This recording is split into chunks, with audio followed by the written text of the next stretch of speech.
Bonjour à tous. Donc Sandrine Boucher, direction stratégie médicale et de performance. Je suis très contente d'accueillir aujourd'hui Philippe Ray et Christelle Gavès qui vont nous présenter la plateforme de mise en relation des infirmiers libéraux de la région Auvergne-Rhône-Alpes qui s'appelle IDE Online, IDEline. Pardon. Désolée, j'ai accroché. IDEline. Et juste en termes de méthode, vous êtes en mode écoute seule pour l'instant.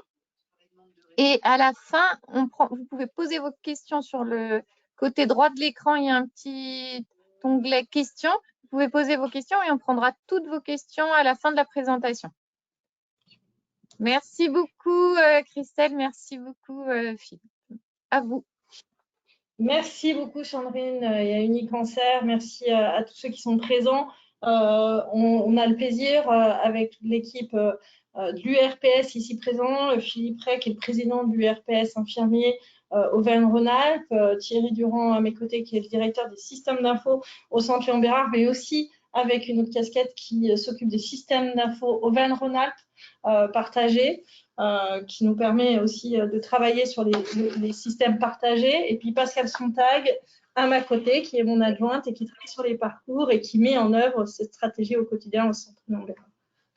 Donc, IDEline est une plateforme de mise en relation d'infirmiers libéraux en Auvergne-Rhône-Alpes avec les établissements de santé. L'objectif pour nous était d'améliorer l'organisation des parcours de soins et un retour de domicile avec les acteurs prévenus et identifiés pour permettre aux patients de se sentir en sécurité et entourés. C'est une collaboration, au début, une réflexion qui s'est construite entre nous, le porteur de projet qui est forcément l'URPS infirmiers libéraux, nous-mêmes qui sommes plutôt un lieu d'expérimentation en tant que premier testeur. Puis le Covid a aidé largement à l'URPS de tester leur outil auprès d'autres partenaires, et le G16 Sara que Thierry Durand représente, qui est le partenaire idéal pour travailler avec la e-santé dans la région. Je te laisse la parole, Philippe. Oui, bonjour à tous et à toutes. C'est vrai que on va parler de la plateforme IDEline aujourd'hui, mais elle a une histoire, cette plateforme. Il y a déjà 5-6 ans, il y avait des réflexions au niveau du RPS sur tous ces parcours ville-hôpital, hôpital-ville, qui consistaient à créer des liens. On était parti, nous, sur un numéro unique pour gérer les appels, etc. Mais c'est quelque chose qui n'était pas concevable techniquement, à moins d'avoir des centrales téléphoniques énormes. Et en échangeant avec les informaticiens et puis avec le Centre Léon Bérard, on est arrivé à la conception d'une plateforme qu'on a appelée IDEline pour créer du lien et avoir une solution moderne, facile d'accès et qui pouvait améliorer les parcours. Donc, c'est un des chaînons, en fait, essentiels, mais c'est qu'un chaînon de la coordination ville-hôpital. On en parlera au détour de notre expérimentation avec Léon Bérard, mais c'est un chaînon important parce que ça simplifie la coordination, ça donne de la technologie et donc du coup, c'est des solutions modernes et rapides. Ça a évité les intermédiaires aussi entre l'activité infirmière libérale et le monde hospitalier, parce que le constat qu'on avait fait il y a 5-6 ans, c'est que il y avait, par facilité ou par souci d'organisation, souvent les établissements font appel à des HAD, à des prestataires de services, ou perdent énormément de temps de coordination avec leurs infirmières ou les assistantes sociales pour trouver un répondant humain, efficace et disponible sur le territoire du patient, avec des patients qui ont déjà des cabinets infirmiers ou qui n'en ont pas. Et donc, IDEline a mis en avant cette disponibilité pour les infirmiers, si vous voulez. Grâce à ça, ça nous permettait politiquement au niveau du RPS de créer de la visibilité de la profession infirmière. Elle est présente sur l'ensemble du territoire en Auvergne-Rhône-Alpes. Il n'y a pas de zone désertique infirmière, il y a des zones de forte et de sous-densité, mais on est présent partout. Les cabinets sont ouverts tous les jours. Ils sont ouverts tous les jours, mais finalement, quand on est dans un établissement, ils sont difficilement joignables. Donc, il y avait toutes ces barrières à lever, et la plateforme IDEline, elle nous aide à lever ces barrières, c'est-à-dire qu'elle crée de la visibilité, et on verra un peu plus tard, elle crée de la visibilité au détour de l'activité des infirmiers, mais aussi de leur disponibilité et aussi de leurs compétences. Voilà, on va passer au slide suivant. Donc, voilà, la description du service.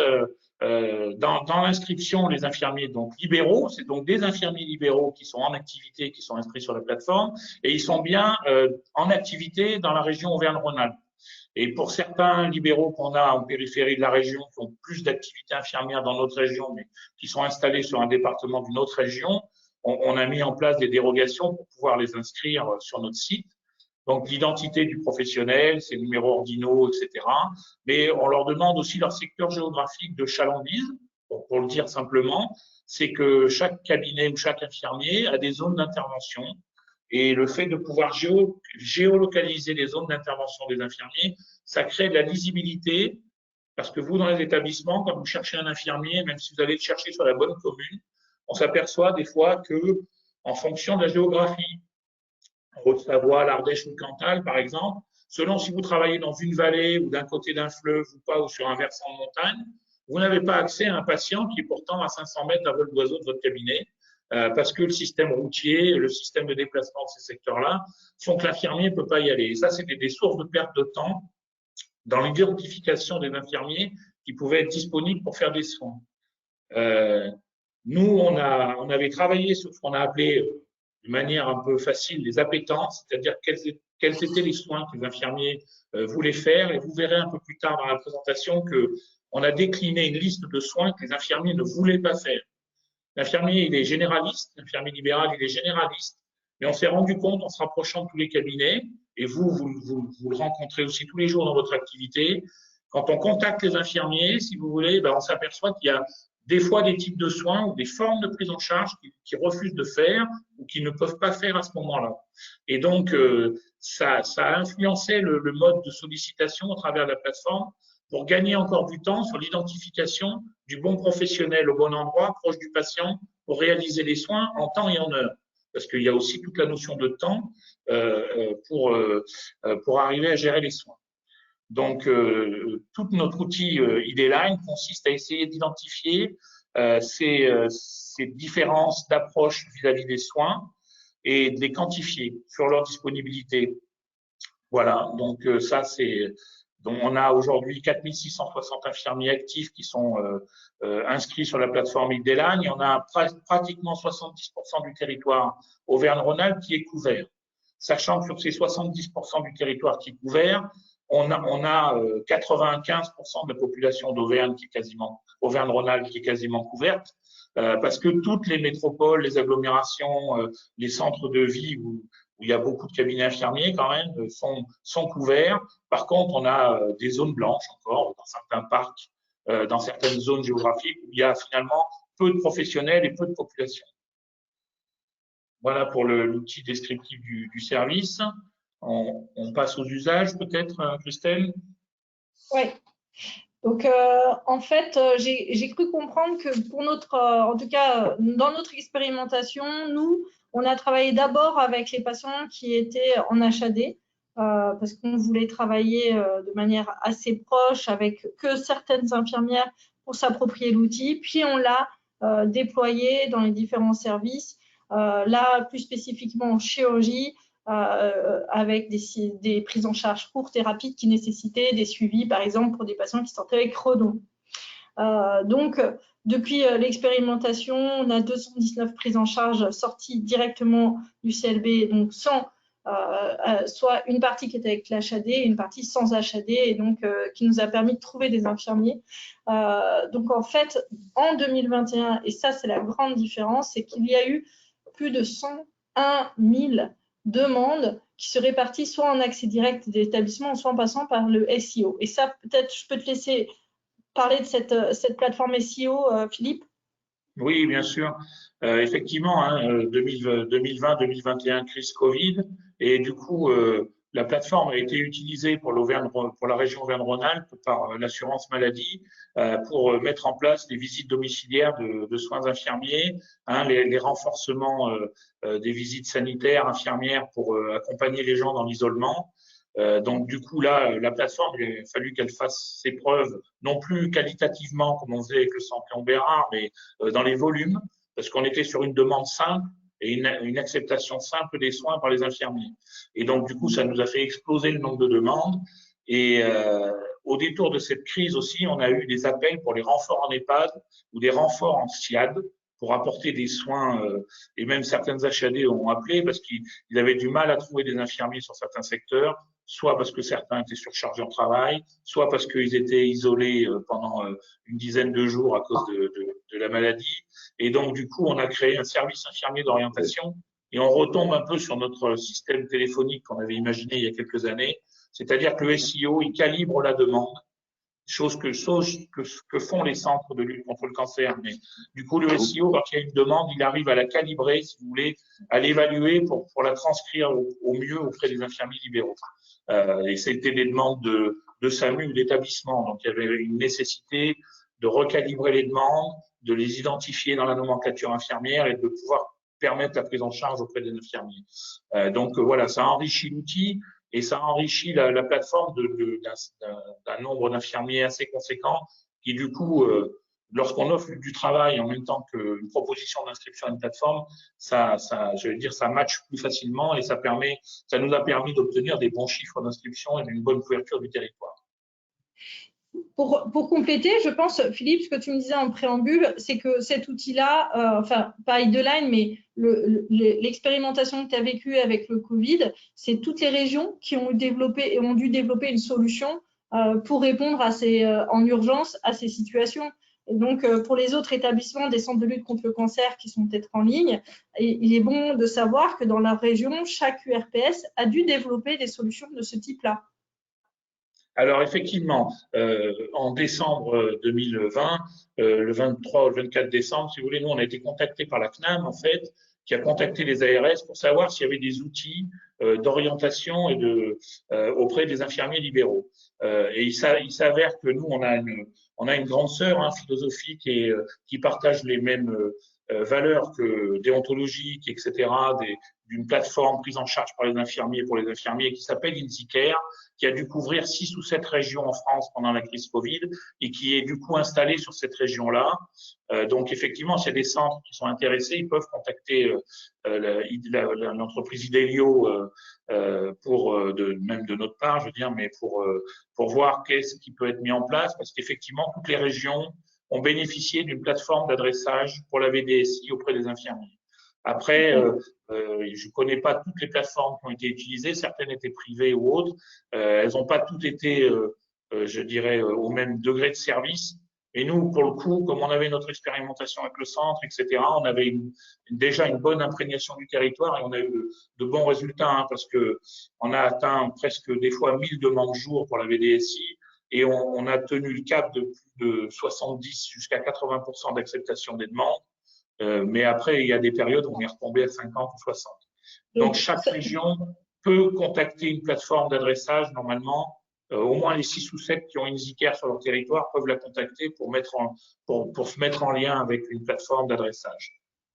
Sachant qu'on a un peu dépassé l'adressage, nous, en fait, avec vous, puisqu'on a travaillé aussi les compétences, on a travaillé beaucoup de domaines avec la profession infirmière. Oui, parce que effectivement, comme on est dans un centre de lutte contre le cancer, on voulait savoir s'il y avait des gens qui avaient des pratiques qui pouvaient faire effectivement l'utilisation de pompes, l'utilisation de pansements VAC, des spécificités et donc la chimiothérapie par exemple. Je vous propose qu'on mette les vidéos explicatives de Ideline. On espère que vous ayez le son. Donc, on va vous présenter l'accès pour les infirmiers, mais aussi l'accès pour l'établissement parce qu'on a 2 styles d'outils. Donc ça, c'est celui. Ideline est une plateforme de mise en relation des établissements de santé avec les IDEL. L'inscription sur la plateforme est rapide et gratuite. Il me suffit d'entrer mes coordonnées, mon numéro ADELI et ma zone d'intervention.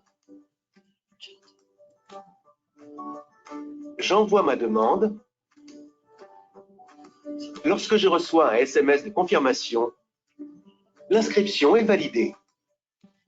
La plateforme permet d'améliorer l'organisation des soins en ambulatoire et les hospitalisations à domicile. Elle me permet d'augmenter ma visibilité et ma patientèle. Où que je sois, dès qu'un établissement de santé émet un besoin pour un patient de ma zone, je reçois un SMS avec les détails de la demande. IDline est gratuit, augmente ma visibilité, respecte ma déontologie professionnelle et le libre choix du patient. IDline est une application sécurisée et indépendante imaginée par l'URPS infirmier Auvergne-Rhône-Alpes. Ouais, super.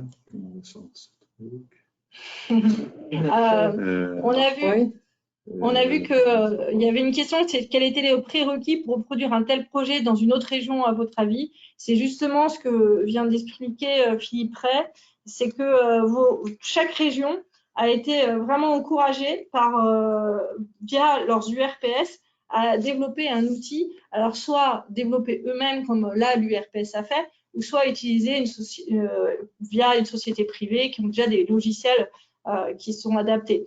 Donc, contactez vos URPS, je pense que c'est ça qu'on peut dire, Philippe. Qu'est-ce que tu en penses? Oui, tout à fait. Je crois qu'il faut contacter les URPS de vos régions et travailler en étroite relation avec eux parce que chaque région a une réponse différente. Et peut-être que, au profit de cette expérimentation VDSI, les URPS auront des choses pertinentes à proposer aux établissements. Peut-être par la deuxième vidéo.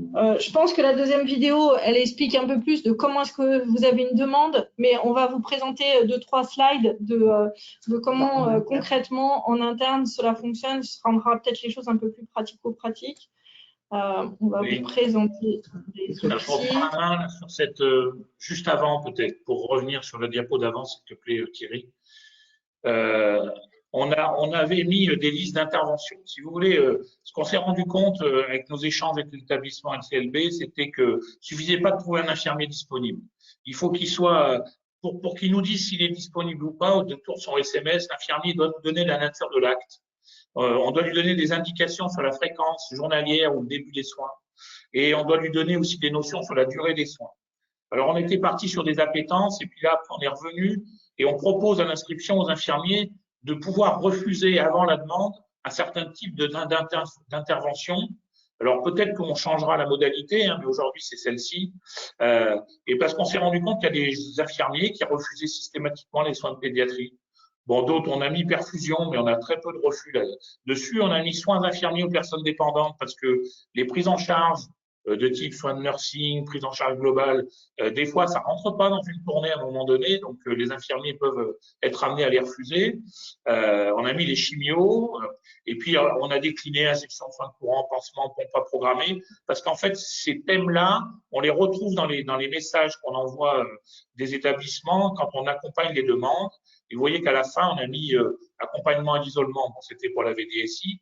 On a rajouté Covid-19 en présentiel et en télésoins le temps de la crise. Donc ça, c'est des choses qui vont disparaître aussi du listing des appétences ou des soins qui peuvent être refusés. Et on a rajouté l'ETP, l'éducation thérapeutique.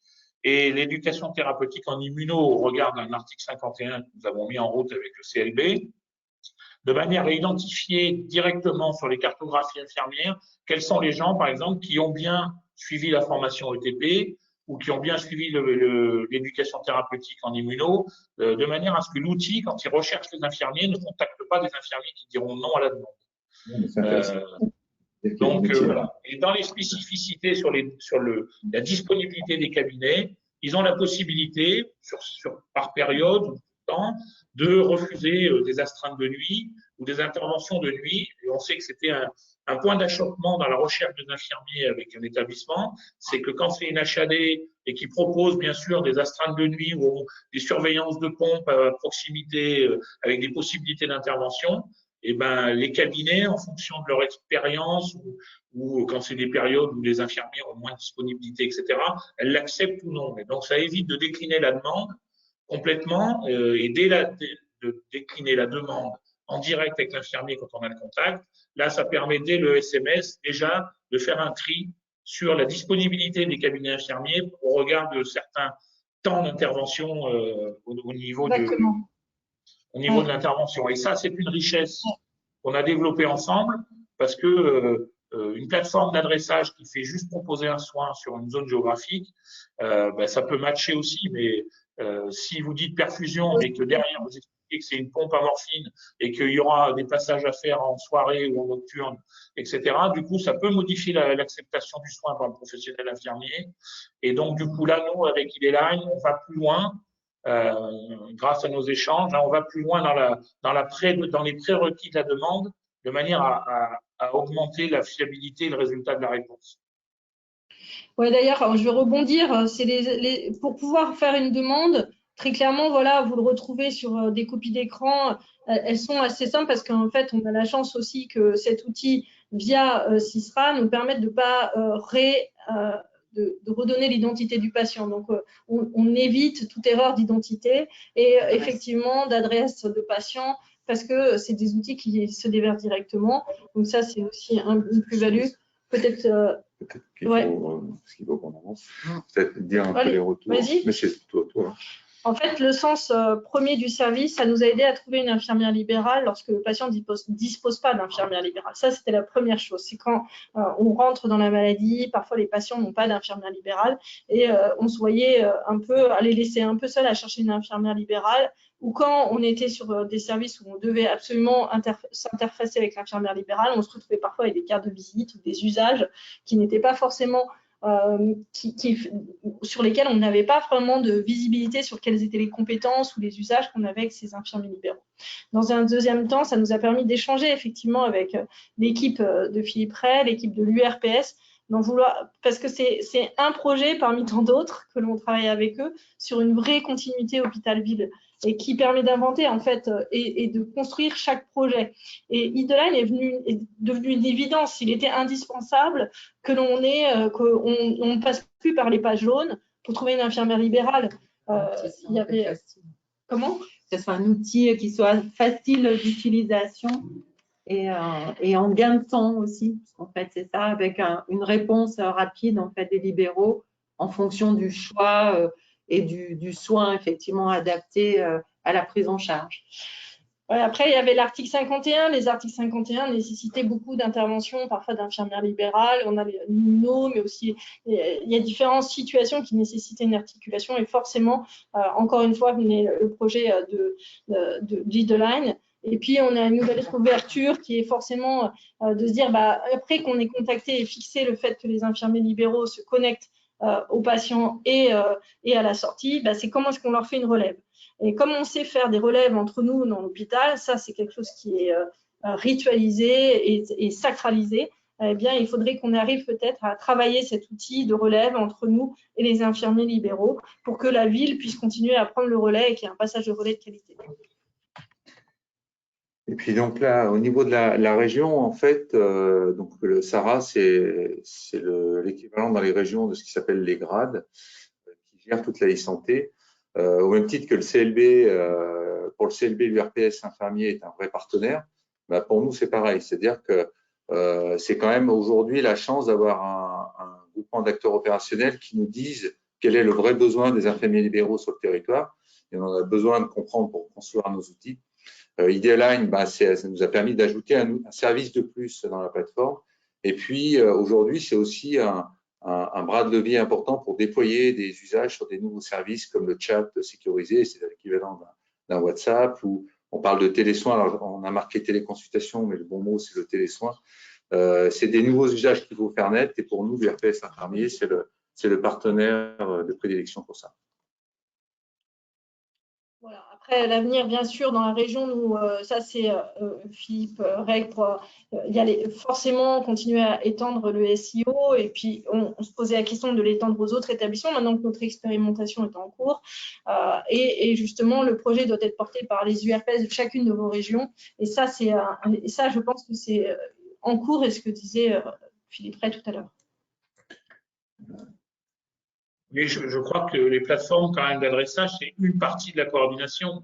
Il faudra toujours calibrer les soins, calibrer la demande. C'est pour ça qu'on avait imaginé, nous, dans nos textos, de rappeler l'établissement ou le numéro de l'infirmière de coordination qui a fait la demande, de manière à caler aussi les soins. C'est pas une entité seule peut pas tout faire. Alors effectivement, la plateforme peut demain être ouverte à d'autres professionnels. Elle peut être ouverte certainement à d'autres établissements. Il y a des modèles économiques à penser quand même aussi. Il y a beaucoup de choses. Alors c'est vrai que ça peut raccourcir les temps d'hospitalisation. Il faut l'asseoir aussi avec un outil sécurisé pour transmettre les dossiers et faire suivre les dossiers. Donc on en arrive nous à penser en Auvergne-Rhône-Alpes que avec l'URPS, l'inscription à ID-Line, elle est nécessaire avec l'inscription avec Monsistra parce que les ordonnances doivent circuler sur messagerie sécurisée, les bilans de sortie ou les bilans, les comptes rendus opératoires. Ça suffit pas d'adresser des soins. Il faut aussi qu'on sécurise. Il faut aussi qu'on sécurise pour tout le monde tout ce qui va avec le soin et le patient, c'est-à-dire tous les supports. Oui, tout à fait. Et donc là, côté Unicancer, s'il y a des questions, comment on fait? On libère les micros des gens ou on passe uniquement par le chat? Pardon? Non, c'est côté animation Unicancer. On peut passer. Non, mais là, effectivement, on peut demander aux gens de lever la main s'ils ont des questions. Moi, j'en avais. Pour l'instant, il n'y a que le CLB comme établissement qui soit sur la plateforme. Oui. Aujourd'hui, on n'a que le CLB qui est aujourd'hui inscrit. Mais avec le service infirmier d'orientation, on va certainement travailler sur l'épisode de soins qui sont des articles 51 qui sont construits dans la Loire en ce moment au détour de la PTH, de la PTG, etc. On a aussi un travail sur la colectomie, notamment avec aussi le CLB. Mais, toujours l'article 51, quoi. Ben oui, c'est toujours au détour d'article 51. Après, nous, la plateforme, elle est seulement mature là cette année. Je veux dire, elle n'a pas été ouverte encore à d'autres établissements, mais on a des établissements qui commencent à se manifester. Alors, c'est vrai que dans la RAC, c'est important parce qu'il y a des délais contraints et comme il y a des prévisites opératoires, l'outil est intéressant et il est en train d'être réfléchi aussi dans ces domaines-là, de manière à vraiment créer de la visibilité, surtout en chirurgie ambulatoire. Des fois, les gens sont jeunes, ils n'ont pas de cabinet associé.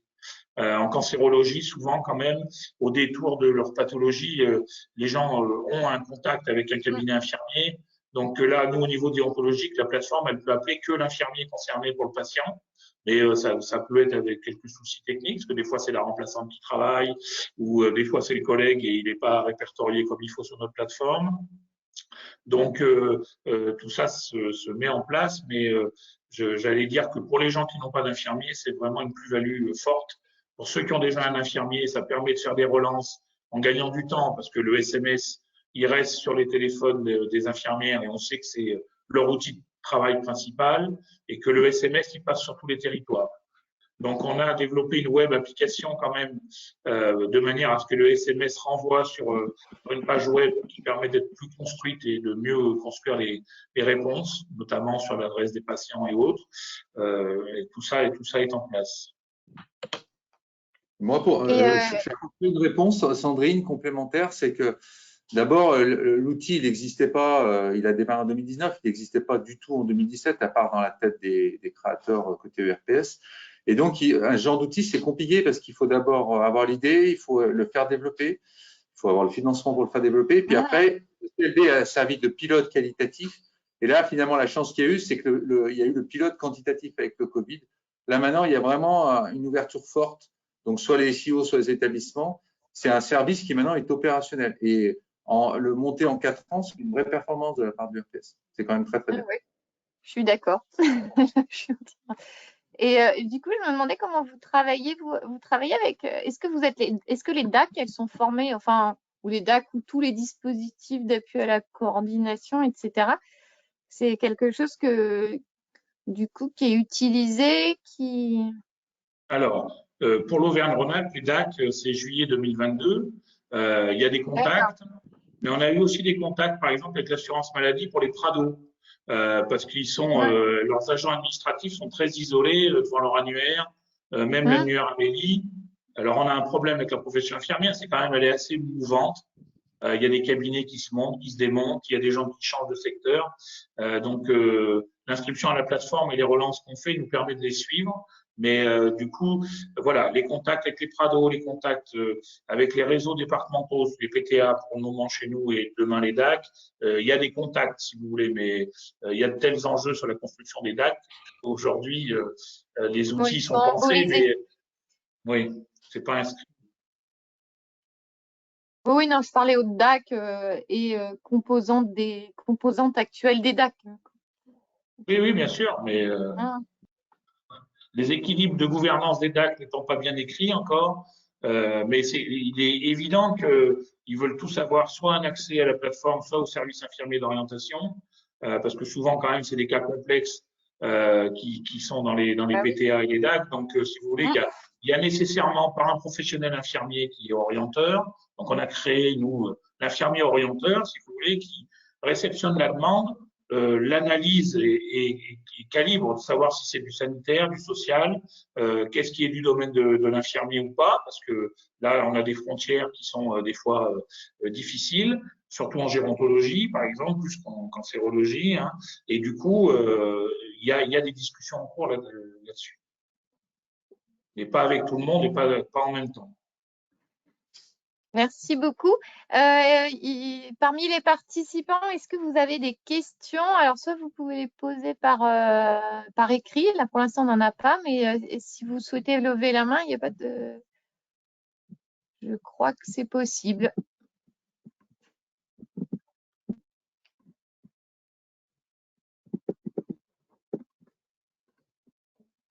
Écoutez, je ne vois pas d'autres questions.